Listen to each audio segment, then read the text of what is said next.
తాకట్టులో ఉన్న బంగారాన్ని విడిపించి ఆ రోజు ఆన్లైన్ రేటుకే మేము కొంటాం. Sharma gold company.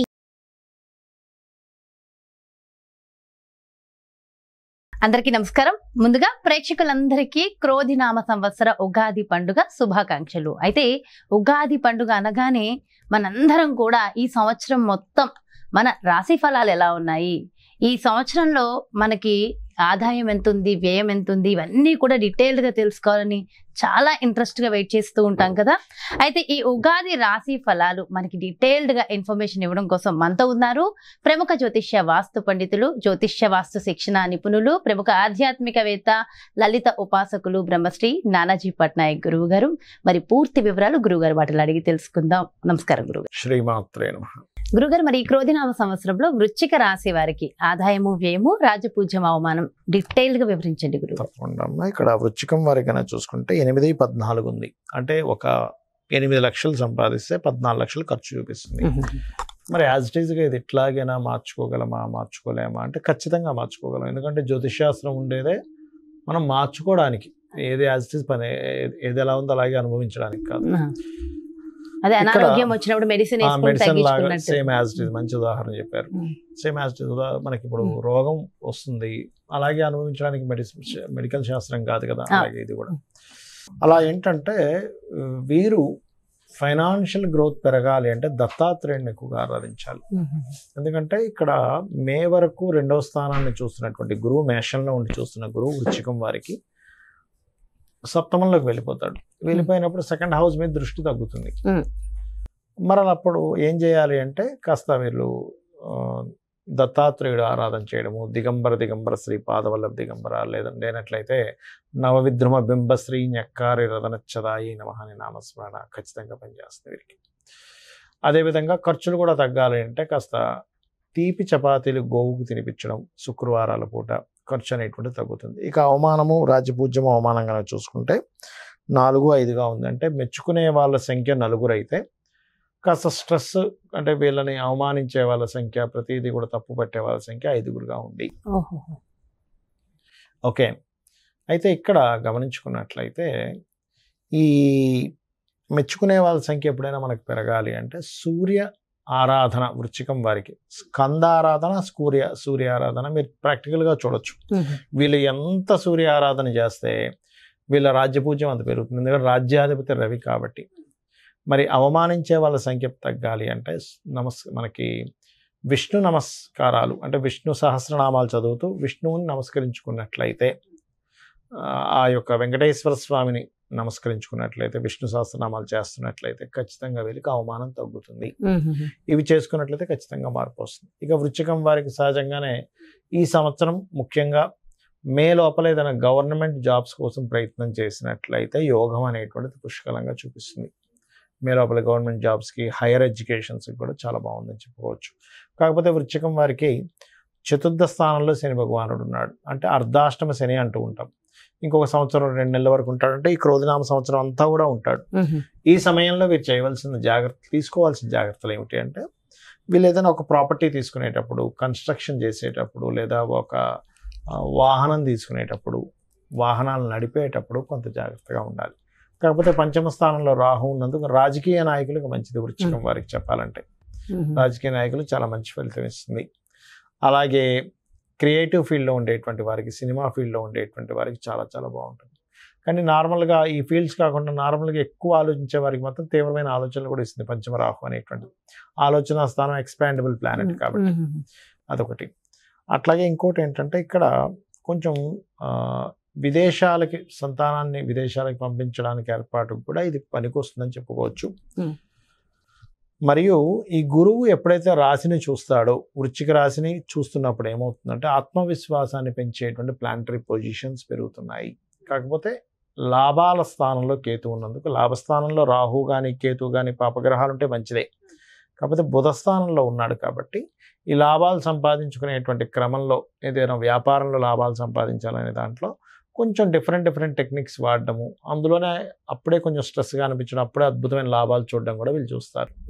సో అది. ఇక వీళ్ళు నిత్యము ఆరాధించాల్సినటువంటి దేవతా స్వరూపం ఏమిటి అని చెప్పి చూసుకున్నట్లయితే వీరు దుర్గాదేవిని ఎంత ఆరాధిస్తే ఫస్ట్ ఇమాజినేషన్స్, అంటే ఏదో అయిపోతుందేమో అని భయం అనేటువంటిది పోతుంది. వీళ్ళకి ఒక రూట్ కనిపిస్తుంది, ఎందుకంటే మన ఆలోచనలు ఎప్పుడైతే బాగుంటాయో మనకు ఆటోమేటిక్గా రూట్ కనిపిస్తుంది. ఆ రకంగా వీళ్ళకి ఒక అంటే వీళ్ళు కన్ఫ్యూజన్లో ఉన్నటువంటి కన్ఫ్యూజన్ స్టేజ్ నుంచి బయటపడతారు ఖచ్చితంగా దుర్గా ఆరాధన కనుక చేసినట్లయితే ఈ సంవత్సరంలో ప్రత్యేకంగా. ఓకే, సో ఓవరాల్ గా బాగుంది. వృశ్చిక రాశి వారికి కూడా బాగుంది. చిన్న చిన్న పరిహారాలు చేసుకుంటే సరిపోతుంది. అంటే ఇక్కడ బాగుండడం అంటే బాగుండడం అనేది మన చేతుల్లో ఉంది, మన చేతుల్లోనే ఉంది. అమ్మవారిని పట్టుకుంటే అదే బాగుంటుంది, అది బాగుంటుంది. అమ్మను పట్టుకున్న వాడికి ఎలా అయితే అన్నానికి లోటు ఉంటుందో అమ్మవారు పట్టుకున్న వాడికి దేనికి లోటు ఉంటుంది అంతే. సో నిజంగా అంటే ప్రతి జాతకం కూడా మన చేతుల్లోనే ఉంటుంది, మనమే మార్చుకోగలం. ఆ రెమెడీస్ చక్కగా మీరు అందించారు గురుగారు. Thank you so much. అయితే ప్రపంచ వ్యాప్తంగా, దేశ వ్యాప్తంగా మొత్తం ఎలా ఉండబోతుంది అంటారు ఈ సంవత్సరం? ఒకటేనమ్మా, క్రోధినామ సంవత్సరానికి అధిపతి ఎవరు, అంటే ఈ సంవత్సరానికి రాజు ఎవరు అనేటువంటిది తీసుకుంటే కుజుడు అవుతాడు. కుజుడు అంటే ఫైటింగ్, గొడవలు, ఉద్యమాలు, యుద్ధాలు, వీటికి కారకుడు అనమాట కుజుడు. అందుకని అటువంటి వాతావరణం కనిపిస్తుంది. అయితే లక్కీ ఏంటంటే కాలసర్ప దోషం నుంచి గురువు బయట ఉన్నాడు, అది కొంత సేఫ్ ఇస్తుంది. బట్ ఏదైనా కానీ కొంచెం యుద్ధ సంబంధంగా, అంటే రాజులకి ఇప్పుడు చూడండి అప్పటిదాకా అక్కర్లేదు, మనకి ఫిబ్రవరి నుంచే స్టార్ట్ అయింది దాని ప్రభావం. ఎందుకంటే ఈ రవి మనం జనవరిలో మనం చెప్పుకున్నప్పుడు కూడా చెప్పుకున్నాం, కొంచెం ఈ సమయంలో కొంచెం ఈ బాంబు పేలుళ్ళని లేకపోతే ఈ గొడవలని, కొంచెం ఈ యుద్ధ నౌకల్ని ట్రాప్ చేయడం అని, లేకపోతే అంటే నౌకా దళాల మీద లేకపోతే నౌకల మీద, అంటే జలరాశుల్లో కుజుడు శని ఉన్నారు కాబట్టి నౌకల మీద అంటే దాడి చేయడం, దాన్ని హైజాక్ చేయడం లాంటివి ఉంటాయని చెప్పుకున్నాం లాస్ట్ మాట్లాడితే జరిగింది ఈ మధ్య అంతా కూడా. అంటే ఏమిటి, ఈ సంవత్సరం ప్రత్యేకంగా కొంతవరకు ఈ యుద్ధ సంబంధించినటువంటి ఈ మనం ఊహించినటువంటి మార్పులు అనేకమైన జరుగుతాయి. అంటే అసలు లాస్ట్ మినిట్ వరకు ఇది మారదు, ఇలాగే జరుగుతుంది అనుకుంది, అది సడన్ గా మార్పు వచ్చేస్తుంది. అసలు ఎవరు ఎక్స్పెక్ట్ కూడా చేయరు, అసలు ఇలా జరుగుతుందా, ఇలాంటివి కూడా జరుగుతుంది అసలు ప్రపంచంలో అన్నట్టుగా జరుగుతుంది. అన్ని మార్పులు ఇస్తారు, ఏదైనా కావచ్చు. అంటే టెక్నికల్ గా హై లెవెల్లో మార్పులు చూస్తాము, రాజకీయంగా హై లెవెల్లో మార్పులు చూస్తాము, గుర్తుపెట్టుకోండి. అసలు మోసాల లెవెల్లో కూడా హై లెవెల్లో మార్పులు చూస్తాం. సో కాస్త కేర్ఫుల్ గా ఉండాల్సిన సమయం because of Saturn Mars combination అలాంటిది. అందులో పర్టికులర్ గా మే వరకు ఈ జాగ్రత్తలు తీసుకోవాలి, మెయిన్ గా మే వరకు. అదొకటి.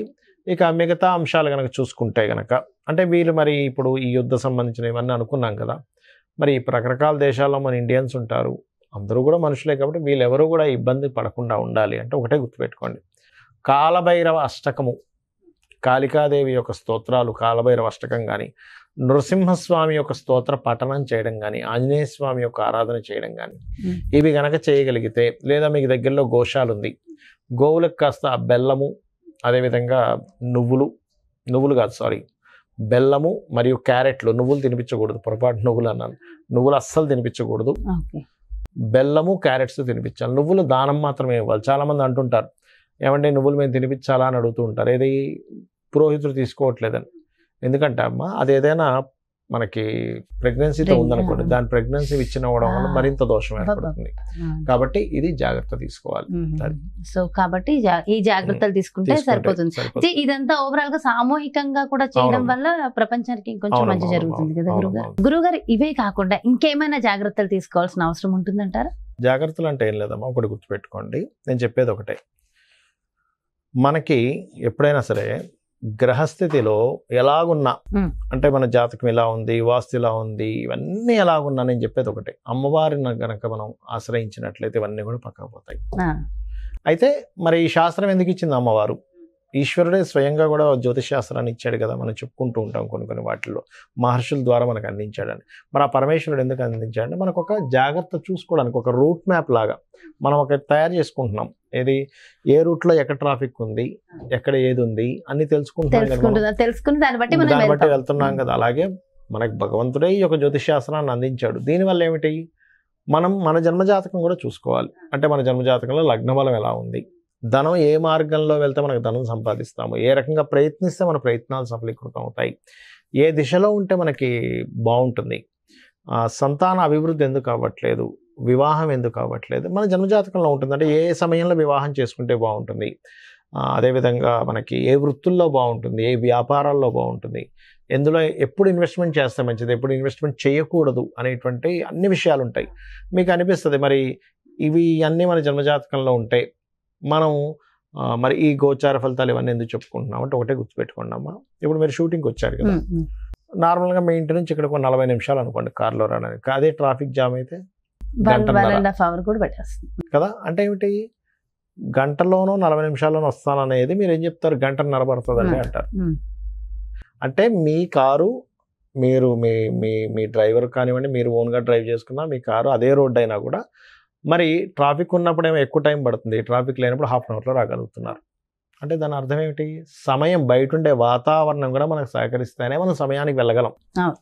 అలాగే గోచారం అనేటువంటిది ఏంటంటే ఇప్పుడున్న గ్రహస్థితి, ఇప్పుడుండే గ్రహస్థితి ఏ విధంగా ఉంది, పరిస్థితులు ఎలా ఉన్నాయి అనేది చెప్పేదే గోచారం.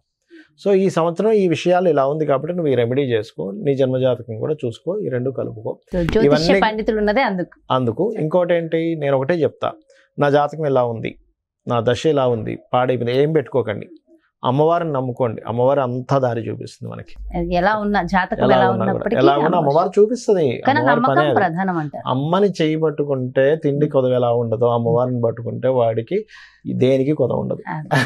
ఎంతో చక్కగా చెప్పారు గురుగారు. అంటే ఎంతో ఒక ధైర్యం, ఒక మోటివేషన్. అంతే కదా, అమ్మని పట్టుకున్న వాడికి తిండి కొదవ ఉంటుందా, ఏమి ఉండదు, అమ్మాయి చూసుకుంటుందండి.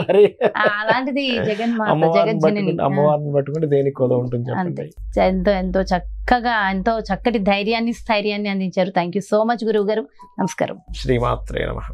సో చూసారు కదండి, మరి ఇది క్రోధినామ సంవత్సరంలో మీ యొక్క రాశి యొక్క ఫలితాలు పూర్తిగా ఎంతో చక్కగా వివరించారు కదా గురువు గారు. మరో చక్కటి ప్రత్యేకమైన కార్యక్రమంతో మళ్ళీ మీ ముందుకు వచ్చేస్తాను. మరి అదేవిధంగా మీ యొక్క జాతకానికి సంబంధించి కానీ, లేదంటే మీ ఇంటి వ్యాపార వాస్తుకు సంబంధించి కానీ గురువు గారిని సంప్రదించాలి, అపాయింట్మెంట్ కావాలి అనుకుంటే క్రింద డిస్ప్లే అవుతున్నటువంటి నెంబర్స్ కి కాల్ చేయండి. నమస్కారం. సుమన్ టీవీలో మీ పర్సనల్ అండ్ బిజినెస్ ప్రమోషన్స్ కోసం కింది నెంబర్ కి కాంటాక్ట్ చేయండి.